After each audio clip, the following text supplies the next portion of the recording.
Да, режи. Няма право да го правя в горската казах, че нямам право да го правя. Кое е това? Това няма право. Горската дил казах, че няма право да вкарват машини в гората. По този начин? Да. Горе има хора. Добре, да ходим, да се разходим. Идвате ли, момчета? Вие поискате, стойте тук да пазите, защото... Марти ме той!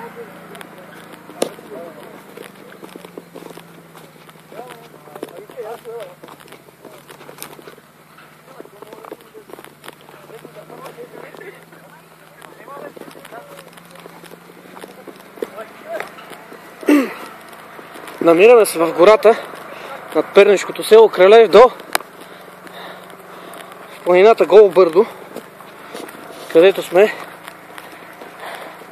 по следите на поредните секачи, които казват, че извършват санитарна сеч тук в гората. Казаха ни, че дърветата отрязаните отиват за град Стамболийски за хартия. За целулоза, да.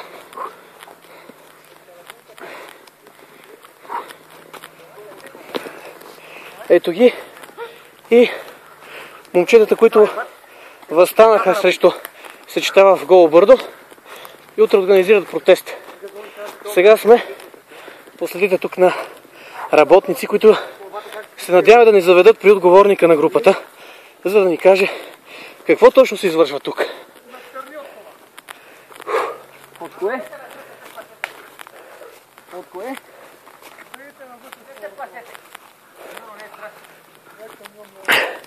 Отговорника нагоре ли е? Стара машина, сега се върне обратно. А отговорника нагоре ли е някъде? Нагоре. Отговорника нагоре, у високото. Дайте, стойте пред камиона. Не стойте, манекате. Бади момчета, сте здрави. Да кажете, гавати. Браво, носеници. А може да ни заведете при отговорника горе на високото? Добре, за къде ги режете тия дърва? За хартия. Горде! За хартия. Като главам в хартията. Санитарна сеч ни казаха, че се извършвало тук. Санитарна сеч е това? Ти бегай да не видих не санитарна, не знам какво това ми изключи отгоре. Няма нищо. Башки ръчки какво не е брети. А как мислиш, че знам? Боро срещу него е говорено. Добре, как се пуска толкова камион после? А кои дърва режете? Тия са синята маркировка ли? Само маркираните. А кой ги маркира? От Кюстендил? Не, от Перник. От Перник, от Горското? Горското от Перник с позволението на госпожа Росица Акива и кмет на Росен Йорданов. Добре, има ли тук някой така по-разбиращ от дърва да ни каже от вас работници? Неграмотни сте? Не, да ни каже дали това тук тия дърва са заболели, защото разбрахме, че са заболели, нали санитарна сеч ще извършва. Тонко рентген на ми е болно да знам. Много ти разбирам. На нас не ни изглежда като болно. Обратното, даже като гледа много здрави да Това, то камион. няма право да се качва. Това е много забранено. Да. Ми да питаме шофьора, ако дойде евентуално така тук. Питайте го.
Господине, да ви попитам, понеже сте шофьор тук на камиона, отговорника не мога да го намерим вероятно. Казахте, че някъде горе в планината. А имате ли някаква връзка с него? Телефон, нещо? Те му телефон, те му батерия. Тук му е GSM. Добре, само момчетата ни казаха една интересна информация, която днес горските от Перник са им я казали. Да, че е забранено така да се кара камион в гората, да се вкарва машина. Тежка техника, машина. Пак се схвалете кой изкарваме ма. На вас не ви ли го казаха горските от Перник? Схвалете кой, ако може, че изкарваме ма. Трябва стоварни камиони. Не, това се прави с помощта на коне, не на такива... Не на тежка техника. На коне. На коне. Прегатна техника, да. Това не е огревни. Само огревните си Няма значение, това тежка техника в гората е забранено да влиза. Тежка техника. Че измислиме тогава нещо от конече. Че продаваме камионите. Добре, все пак, моля ли някой да ни заведе при този отговорник? Няма как да не знаете къде работите. Нещо може да ми обясни това. И да ни каже защо, каква ще се извършва тук, нали? Все пак той е отговорника. Той е отговорника за сечта. Не е сеч. Сеч, знаеш кое е сеч? Колова сеч. Ние правиме горето да растат, да диша, да режеме, маркира се. Кое е криво, кое е... Добре, според вас тия дървета болни ли са, които са тук отрязаните? Болни ли са, господин? Има и болни даже. Има и болни, но и режете и други. Има и другите се реже, къде е гъсто, да може да диша, да може да расне, да стане бор. Няма как да расне като отрезано така. Не може да порасне като отрезано до диша. Това е пълна глупост. Те се прочистват, Нали ти искаш въздух и Боро иска въздух. Точно. Боретко попой за въздух. Добре, като правите такова паговно изсичане, заседявате ли други равчета на техните места? Засаждаме зимно. Къде? Може да ни покажете, да ни дадете. Оно е далеко. А вие от коя фирма сте? Пернишка фирма ли сте, господин? От Пернишка фирма ли сте, господин? Да. А как се казва фирмата, ако не е тайна? Как? Кракралес. Отивам на Кракра Пернишки, къде се е борил за града. Пуште ме така до вечера, да се видим на това. Добре. Ма че го направиш? Да. Добре, аз час ще видим, примерно. Добре. Казвате, че си извършвате нормална сеч, но режете и дървета, които не са болни. Което се прави, това сега се прави тази профилактика на боря.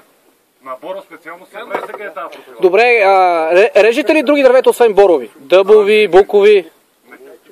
Не сте рязали, така ли? Само за вкъщи. Само за вкъщи. За вкъщи режете. За вкъщи как да мръзне бой? Ама от тук ли режете? Деве. Кажи си истината. Кои преча на камиона, къде минавам? Айде, товари,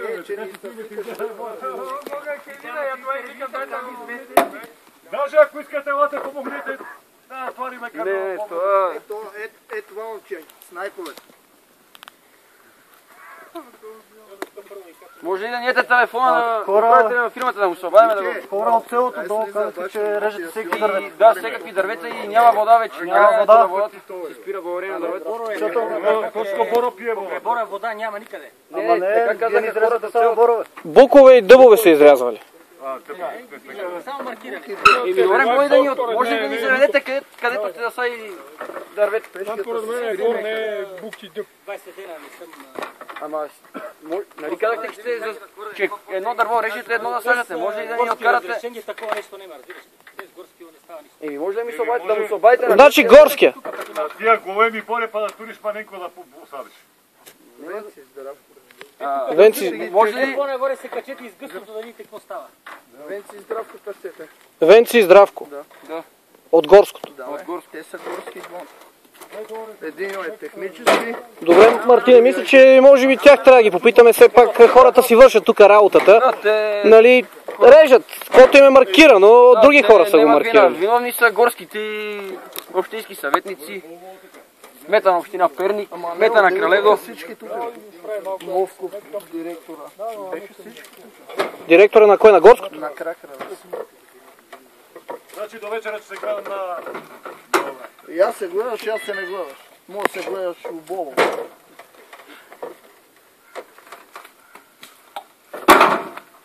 Добре,